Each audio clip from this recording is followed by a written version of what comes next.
Qur'an recitation is every single day. I don't ask you to recite a juz. I don't expect that much anymore. 1 page of Qur'an. In Arabic, I don't care how badly you recite. I don't care how badly you recite. If you're embarrassed of your recitation, go in a room by yourself. Lock it up. But recite it out loud. Not silently, out loud. And before you recite, if you don't know any Arabic, turn to Allah and say, Ya Allah, I'm reciting your word only for you. And you're the only one who can make it easy for me. You're the only one who can make it easy for me to recite it, to memorize it, to understand it, to love it, to pray with it.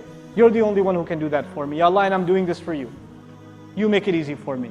This will be your personal time with Allah Azza wa Jalla outside of Salat. 10 minutes is all it takes. But you need to make that time. You need to make that time in your life.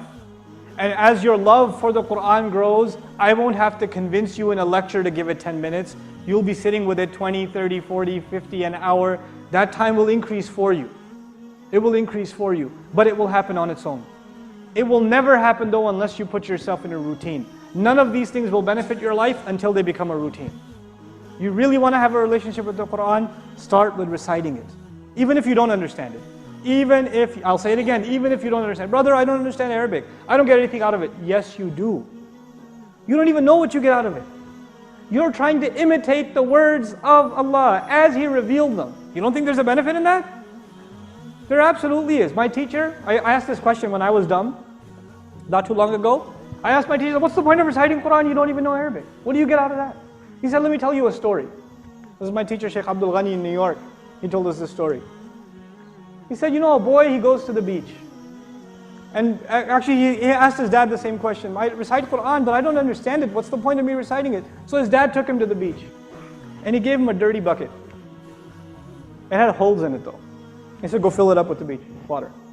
Go fill it up. So the boy goes to fill up the water. And he brings it back. By the time he brings it back to dad, what's happened already? It's empty. He goes, go fill it up again.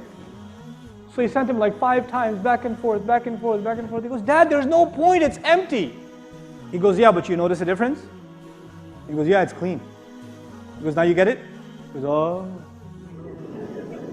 Now those of you who still don't get it, you're clearly on Facebook too long, right? Your brains have melted, right?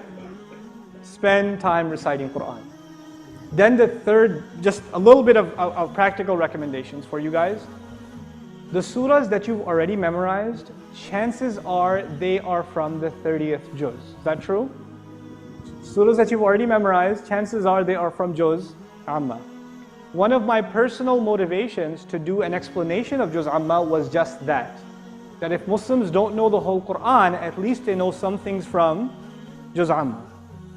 I don't say this out of my own, like to promote our program or anything else. I'm just giving you advice. If you guys can benefit from the recordings that we have of the 30th juz, don't listen to the whole thing. You don't have time for it, it's fine. Just listen to the surahs you've already memorized. Not a translation, an explanation of the surahs you've already memorized, the surahs that you're going to be using in prayer anyway. The ones you're going to be using in prayer anyway. So at least those surahs that you've been reciting since childhood, now you have a personal relationship and understanding of them. They've enhanced you in some way. Every time you recite them, it's an opportunity for reflection for you. It's an opportunity for you to get closer and closer to Allah's word. Okay? It'll help you tremendously. That's the second thing. Now the last thing. If you can get this into your routine, then you add the next thing. Start memorizing the Qur'an. Even if it's 1 line, half a line, I don't care. Even if it's 1 ayah for a whole week, I don't care. 20 minutes, 25 minutes, whatever it is, full 100% concentrated time on just memorizing the Qur'an. This is your little secret, it's between you and Allah. The more Qur'an you are memorizing, you're telling Allah, Ya Allah, my heart contains 3 more of your ayat. Ya Allah, my heart contains 2 more of your surahs.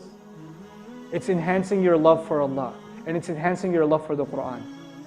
And the more Qur'an you memorize, then the more Qur'an you study, and the more Qur'an you use in your prayer, and it's becoming more and more and more of a companion in your life. But it starts small. It starts with 10, 20 minutes a day. Nothing more. If you can fix your morning routine, best time to memorize Qur'an in the morning. Absolutely best time. But don't overdo it in the beginning. If you overdo it, like, oh, I heard this lecture from tomorrow, I'm doing tahajjud tonight, then I'm going to go to pray Fajr, and I'm going to memorize Qur'an for 2 hours. That will happen one time this year. Okay? That's why you don't overdo it. Just take it easy, little at a time, it will build. Don't rush. Don't rush. Man ta'anna nala ma tamanna. Whoever takes their time will get to where they want to get to.